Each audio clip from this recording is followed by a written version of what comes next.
الحمد لله رب العالمين والعاقبة للمتقين ولا عدوان إلا على الظالمين وأشهد أن لا إله إلا الله وحده لا شريك له وأشهد أن محمدا عبده ورسوله اللهم صل وسلم وبارك عليه وعلى آله وأصحابه ومن سار على نهجه واقتفى أثره إلى يوم الدين أما بعد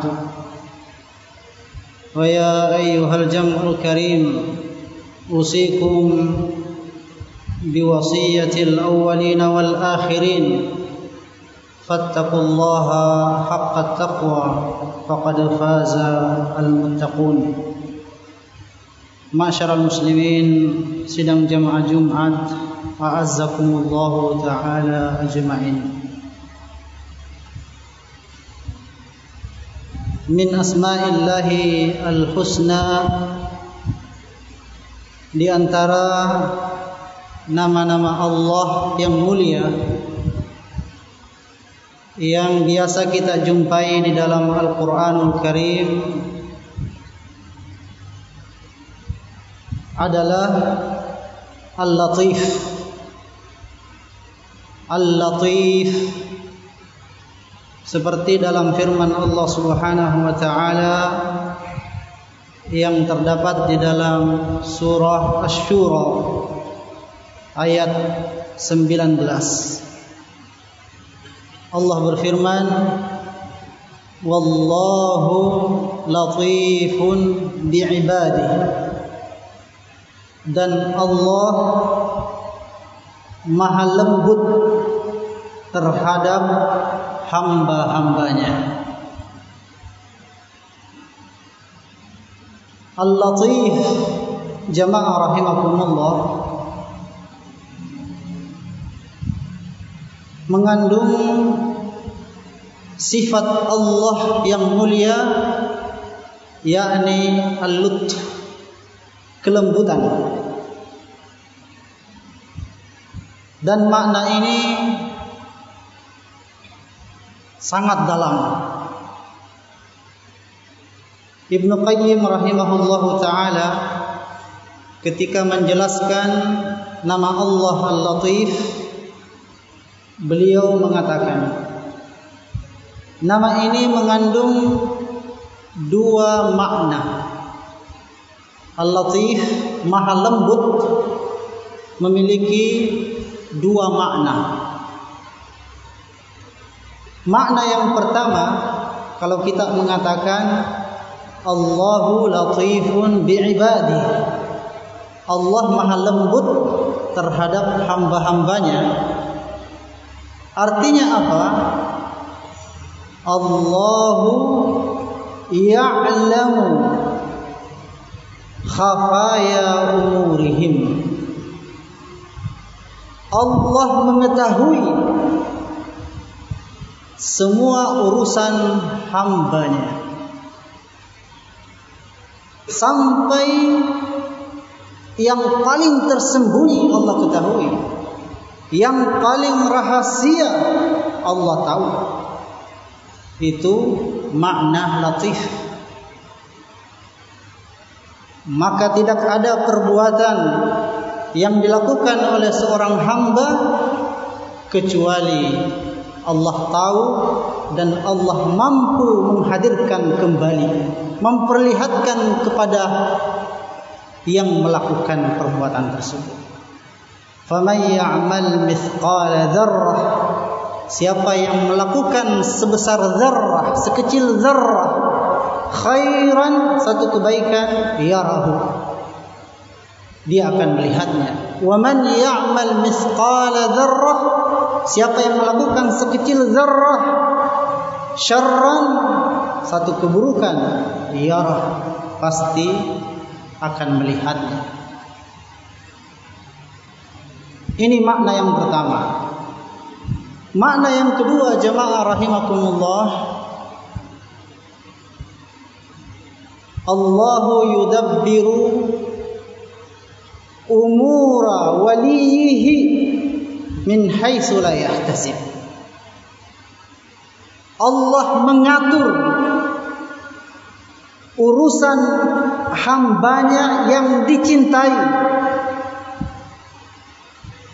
hambanya yang soleh, para walinya, di mana hamba tersebut tidak merasakan itu.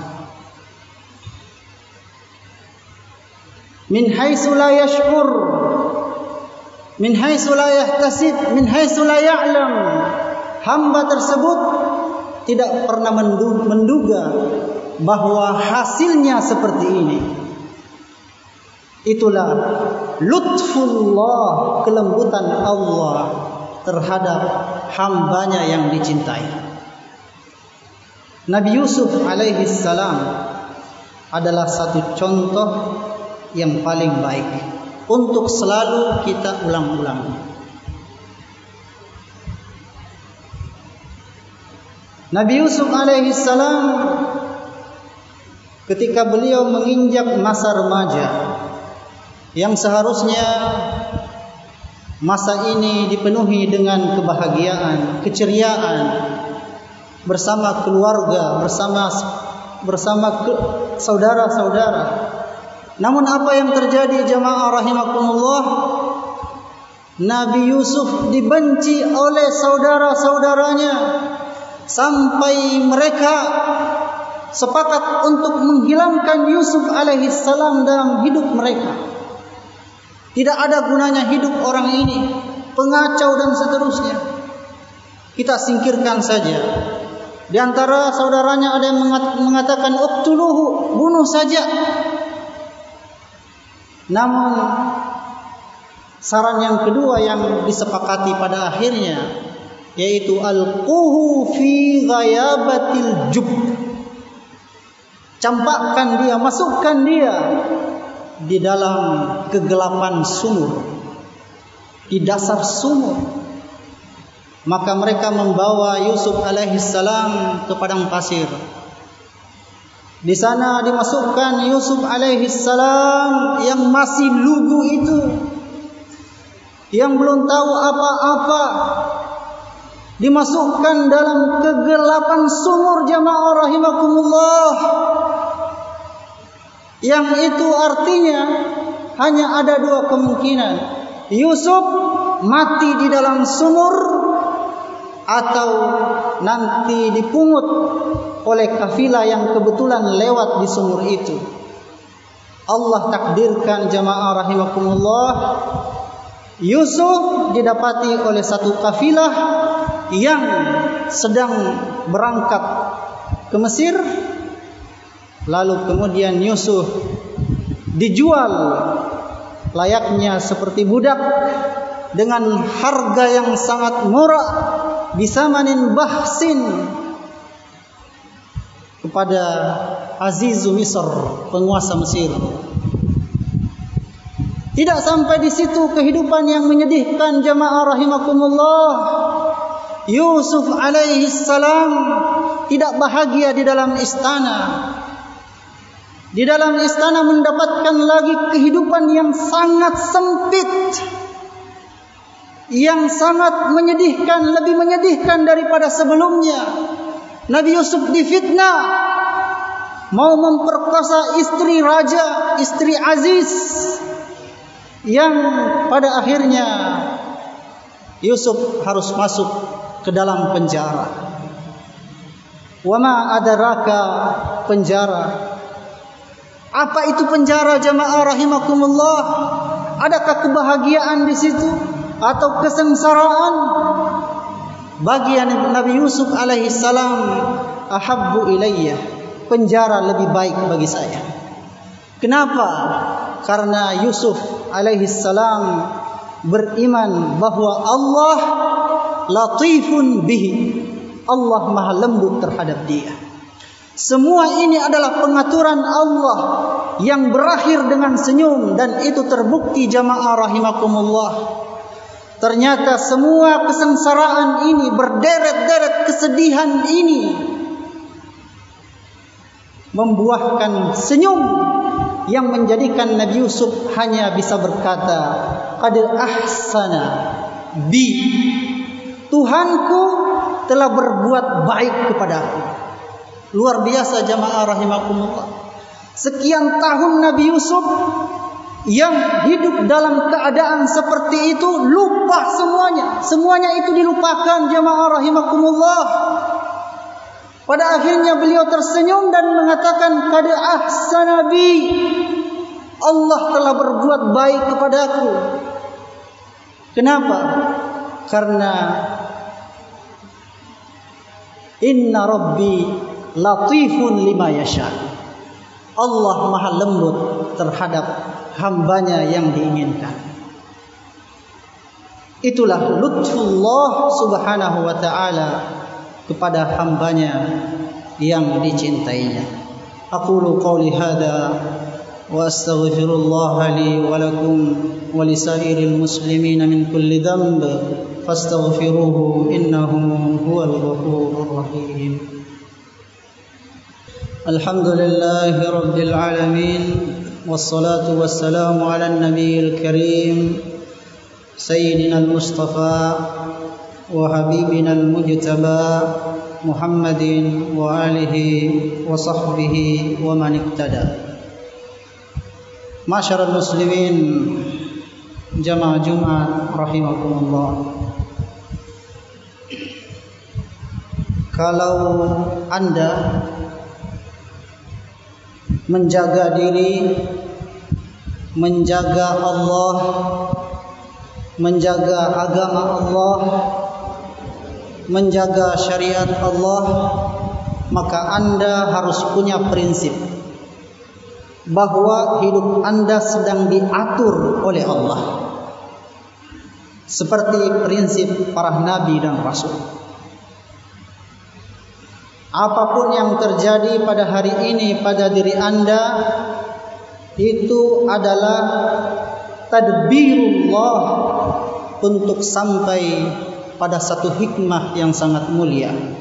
Walaupun pada hari ini Anda harus sengsara, walaupun pada saat ini Anda harus mengawali hidup dengan kesedihan, itulah buah iman terhadap sifat Allah, lutfullah bi'abdihi.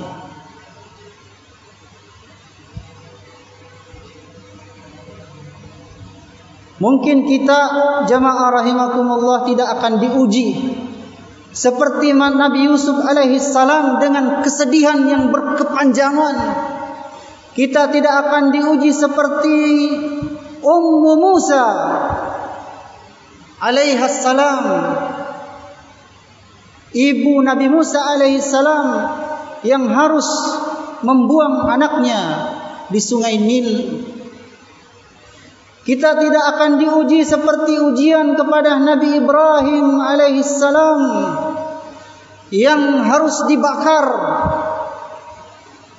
dan kita tidak akan diuji seperti Nabiullah Muhammad sallallahu alaihi wasallam yang harus hijrah meninggalkan tempat kelahirannya, negeri yang sangat dicintainya. Di situ ada Baitullah, keluar dari Mekah.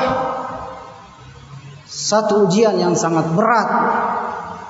Kita tidak akan diuji seperti sahabat yang diuji dengan perang Badar, perang Uhud, perang Ahzab dan seterusnya. Tapi ambillah hikmah dari apa yang terjadi di sekitar kita.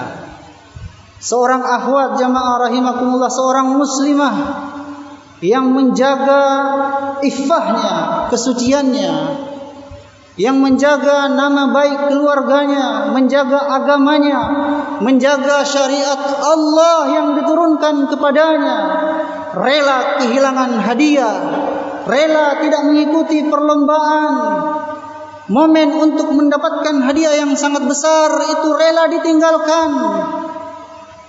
Namun Allah latif, Allah maha lembut. Allah tahu bahwa orang ini bersedih, besok akan tersenyum. Itu di dunia. Bagaimana lagi di akhirat jamaah rahimakumullah? pahala yang begitu besar. Wala darul akhirati khairun wala ni'ma darul muttaqin. Balasan di akhirat jauh lebih baik. Pada hari ini jamaah rahimakumullah, kalau negeri kita diuji dengan bertubi-tubi ujian, mulai dari ujian kepemimpinan sampai orang-orang di bawahnya, kita diuji oleh mereka. Namun kita harus yakin Allahu latifun, Allah lembut kepada kita selama kita menjaga dan berusaha memperjuangkan agama Allah Subhanahu wa taala. Sekitar setengah abad yang lalu terjadi pemberontakan yang menjadi sejarah negeri ini. Gerakan 30 SPKI, pembunuhan pada beberapa jenderal, bahkan pembantaian di pesantren, santri dibantai, sampai kiainya pun harus terbunuh dengan golok. Mungkin orang-orang yang hidup pada hari itu tidak mengetahui di mana letak kelembutan Allah Subhanahu wa taala. Hari ini kita rasakan kelembutan itu jamaah rahimakumullah. Kalau sekiranya itu semua tidak terjadi, hari ini mungkin kita masih hidup bersama komunis.